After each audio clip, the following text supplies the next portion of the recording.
Dear student, ये है BSc third semester physics का लेक्चर नंबर 13 और इसके अंदर हम जो टॉपिक करने वाले हैं वो है अपना torque on electric dipole placed in uniform electric field. यानी का एक यूनिफॉर्म इलेक्ट्रिक फील्ड के अंदर एक इलेक्ट्रिक डाइपोल है जिस पर लगने वाले टॉर्क की वैल्यू हमको फाइंड आउट करनी है। देखिए दोस्तों, इलेक्ट्रिक डाइपोल क्या होता है, इससे प्रीवियस लेक्चर में हमने वही देखा था, उसको हमने अच्छे से समझा था। उसके बाद हमने समझा था electric dipole moment, and then आज जो हम अपना डेरिवेशन करेंगे वो है electric dipole placed in uniform electric field पर लगने वाला टॉर्क। तो चलिए दोस्तों, इसको स्टार्ट करते हैं। देखिए, जैसा फिजिक्स में होता है कि अगर आपको डायग्राम समझ आ गया ना तो आप इसको इजीली कर सकते हो। तो देखिए यार, डायग्राम क्या है वो मैं आपको समझा देता हूँ एक बार। इजी है डायग्राम। देखिए, मैंने आपको बताया था कि इलेक्ट्रिक डाइपोल मोमेंट क्या होता है। उसके अंदर हमारे पास कोई दो आवेश होते हैं जिसका मैग्नीट्यूड सेम होता है बट उसका नेचर अपोजिट होता है। यानी का एक चार्ज हमारे पास प्लस क्यू होता है, वहीं दूसरी तरफ दूसरा चार्ज जो होता है वो निगेटिव होता है हमारे पास, बट उनका परिमाण यानी का मैग्नीट्यूड सेम रहता है।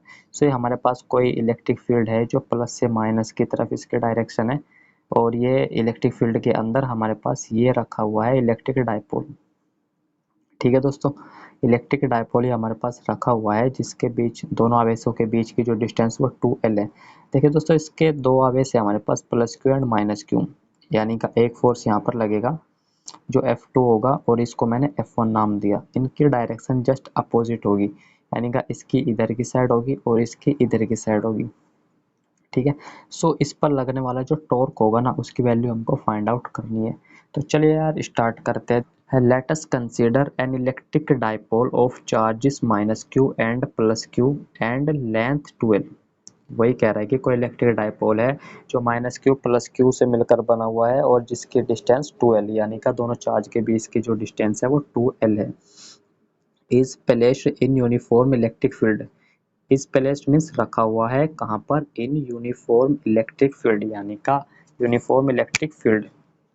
ठीक है ना, यानी का एक समान विद्युत क्षेत्र में वो रखा हुआ है।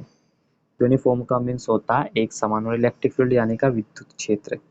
ठीक है दोस्तों, ई वेक्टर में रखा हुआ है। Then electrostatic force on charge minus Q. देखिए, जैसे मैंने आपको बताया कि इलेक्ट्रिक डाइपोल में हमारे पास दो आवेश दो चार्ज होते हैं जिनका मैग्नीट्यूड सेम होता है बट जिनकी नेचर अलग अलग होती है, यानी कि डिफरेंट होती है, जस्ट अपोजिट होती है। तो एक हमारे पास ये चार्ज है जो पॉइंट बी पर है और एक चार्ज हमारे पास यहाँ पर है पॉइंट ए पर। सो इस पर ये प्लस क्यू चार्ज है, माइनस क्यू चार्ज है। इस माइनस क्यू चार्ज पर जो फोर्स लग रहा है इलेक्ट्रोस्टैटिक फोर्स, कौन सा फोर्स, इलेक्ट्रोस्टैटिक फोर्स, वो है हमारे पास F1। इसको मैंने नाम दिया F1। सो इसकी वैल्यू क्या होगी हमारे पास, इसकी वैल्यू हो जाएगी F1 is equal to Q E. क्या हो जाएगी दोस्तों, F1 is equal to Q into E, because E equal to क्या होता है F अपॉन क्यू। ठीक है ना। सिमिलरली F2 F2 फोर्स लगेगा प्लस क्यू चार्ज पर, इसकी वैल्यू कितनी होगी, वो भी सेम होगी, क्यू ई होगी। बट देखिए, वैल्यू यानी का मैग्नीट्यूड इनका सेम होगा बट डायरेक्शन अपोजिट होगी। ठीक है। देन उसके बाद देखते हैं हम कैसे करते हैं। उसके बाद हमारा क्या है, देन टॉर्क क्या होगा, टॉर्क ऑन इलेक्ट्रिक डाइपोल, यानी का इलेक्ट्रिक डाइपोल पर जो लगने वाला टॉर्क होगा वो क्या होगा। देखिए दोस्तों, टॉर्क का जो फॉर्मूला होता है वो होता है फोर्स इनटू परपेंडिकुलर डिस्टेंस, यानी का जो फोर्स लग रहा है वो फोर्स और उन दोनों के बीच की परपेंडिकुलर डिस्टेंस। देखिए यहाँ पर आप डायग्राम में देख सकते हैं, यहाँ पर फोर्स F2 लग रहा है, यहाँ पर F1 लग रहा है, तो दोनों के बीच की डिस्टेंस तो 2L है, बट परपेंडिकुलर डिस्टेंस क्या होगी वो देखते हैं। मान लीजिए ये एंगल थीटा, यानी का जो डाइपोल है वो विद्युत क्षेत्र से थीटा एंगल बनाते हुए रखा हुआ है। देन इसके परपेंडिकुलर डिस्टेंस होगी हमारे पास BC। अब आप इस ट्रायंगल में देखिए ABC, ट्रायंगल ABC के अंदर अगर आप साइन थीटा यूज करोगे then you will get sine theta. देखिए साइन थीटा क्या होता है, साइन थीटा होता है लंब बटे कर्ण। सो लंब BC हुआ और कर्ण हुआ आपके 2L। ठीक है ना, यहाँ देखिए लंब क्या हुआ आपका, यानी का परपेंडिकुलर B इंटू सी BC, और ये हाइपोटेनियस यानी का कर्ण हुआ आपका 2L।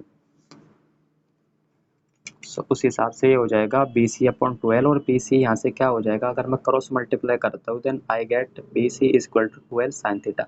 यानी कि दोनों के बीच की जो परपेंडिकुलर डिस्टेंस है ना वो हमारे पास हो गई 2l sin थीटा।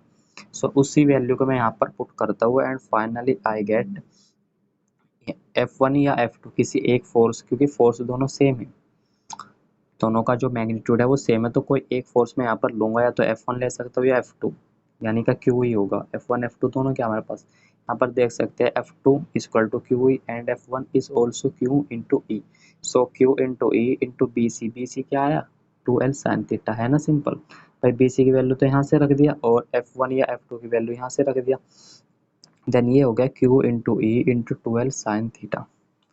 अब मैं क्या करता हूँ, ये हो जाएगा tau equal to Q into 2l into E sine theta. 2ql क्या होता है हमारे पास, ये होता है इलेक्ट्रिक डाइपोल मोमेंट। इससे प्रीवियस वीडियो में, इससे जस्ट पहले की जो वीडियो लेक्चर है उसके अंदर हमने इसको डिटेल में समझा था। किसको समझा था, 2ql यानी क्या इलेक्ट्रिक डाइपोल मोमेंट।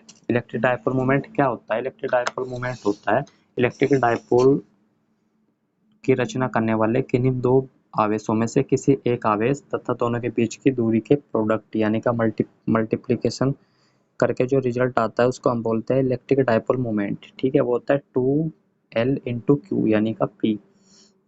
सो उस हिसाब से ये p लिख सकता हूँ मैं इसको, ये है e साइन थीटा। ठीक है, तो p e साइन थीटा। ठीक है दोस्तों, क्या होता है torque equal to p e sine theta. अगर मैं इसकी वेक्टर फॉर्म की बात करूँ देन मैं क्या कहूँगा कि इसकी वेक्टर फॉर्म क्या हो जाएगी। देखिए वेक्टर फॉर्म इसकी हो जाएगी torque equal to P vector cross E vector, क्योंकि साइन थीटा अगर हम हटाते तो उसके लिए आता है क्रॉस, जबकि कोस थीटा के लिए आता है डॉट प्रोडक्ट। ये 11th क्लास में आपने आई होप पढ़ा होगा कि dot product and cross product.